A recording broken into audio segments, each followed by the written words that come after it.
नमस्कार. नागपूर ते गोवा जोडणारा 802 किलोमीटरचा शक्तीपीठ महामार्ग हा महाराष्ट्रातील महत्वाकांक्षी प्रकल्प सध्या वादाच्या भोवऱ्यात सापडला आहे. हा 6 पदरी द्रुतगती मार्ग महालक्ष्मी, तुळजाभवानी आणि पत्रादेवी या शक्तीपीठांना जोडणारा असून धार्मिक पर्यटन आणि प्रादेशिक विकासाला चालना देणारा ठरेल असा सरकारचा दावा आहे. मात्र या प्रकल्पाला शेतकऱ्यांचा तीव्र विरोध होत असून एक गंभीर आरोप समोर आला आहे. हा मार्ग अदानी उद्योग समूहाच्या गडचिरोली गौण खनिजांना गोव्यातील त्यांच्या बंदरावर प्रक्रिया आणि निर्यातीला सुलभ करण्यासाठी बांधला जात आहे.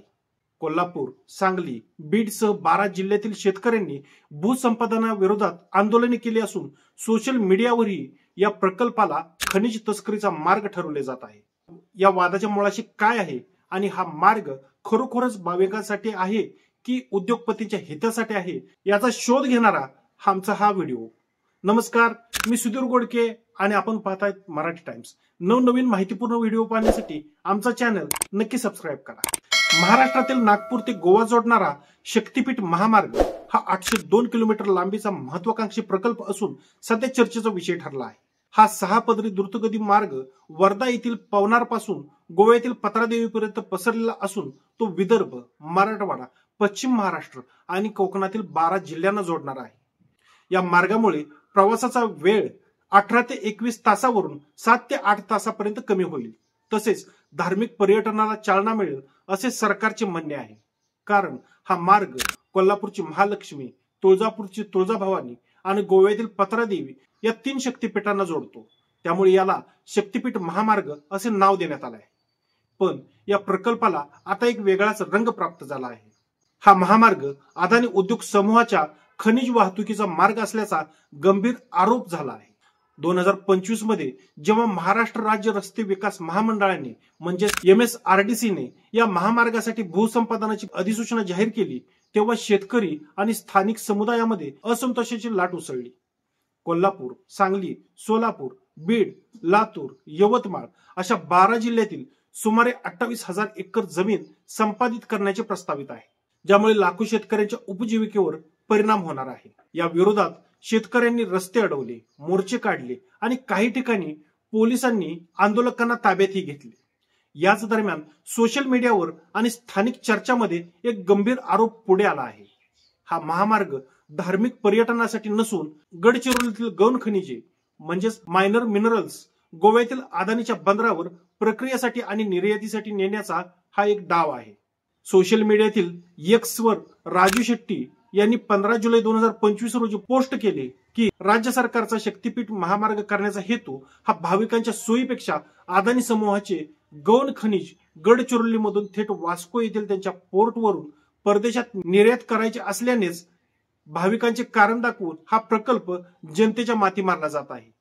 या आरोपाने अनेकांचे लक्ष वेधले आणि चर्चांना उधाण आले. आता या आरोपांना आधार काय?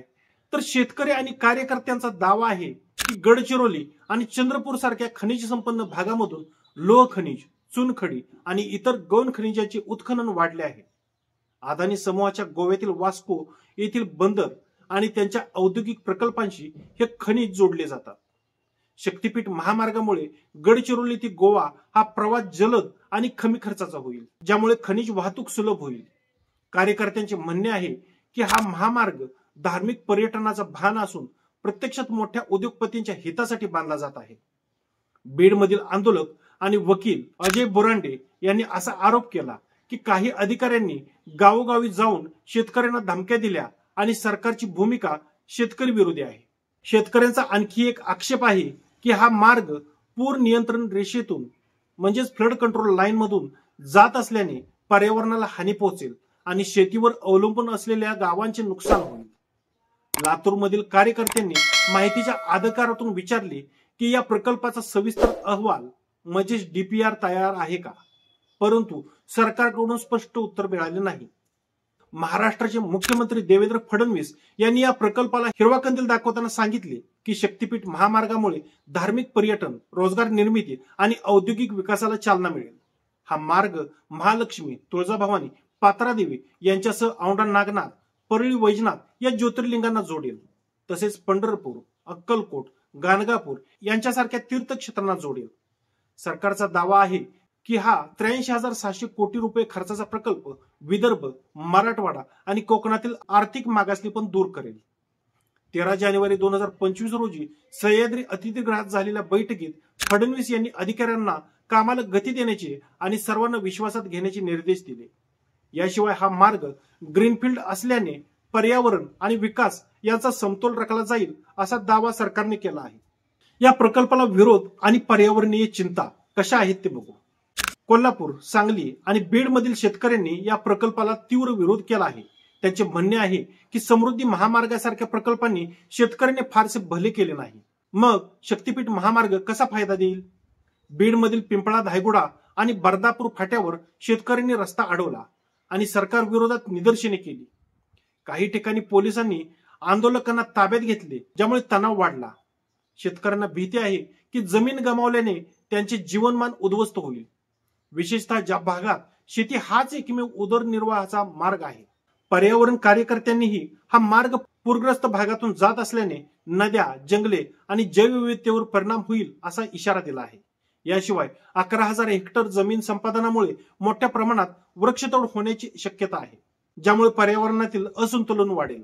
या सगळ्या गोष्टी असताना यामागे सत्य काय आहे? शक्तीपीठ महामार्ग हा खरोखरच धार्मिक, पर्यटन आणि प्रादेशिक विकासासाठी आहे की अदानी समूहाच्या खनिज वाहतुकीसाठी एक सोयीचा मार्ग आहे? या प्रश्नाचे उत्तर तपासाअंतीच मिळेल. सरकारने हा मार्ग आर्थिक आणि धार्मिक विकासासाठी आहे असे सांगितले असले तरी शेतकऱ्यांचा विरोध आणि सोशल मीडियावरील आरोप यामुळे या प्रकल्पावर संशयाचे ढग दाटले आहेत.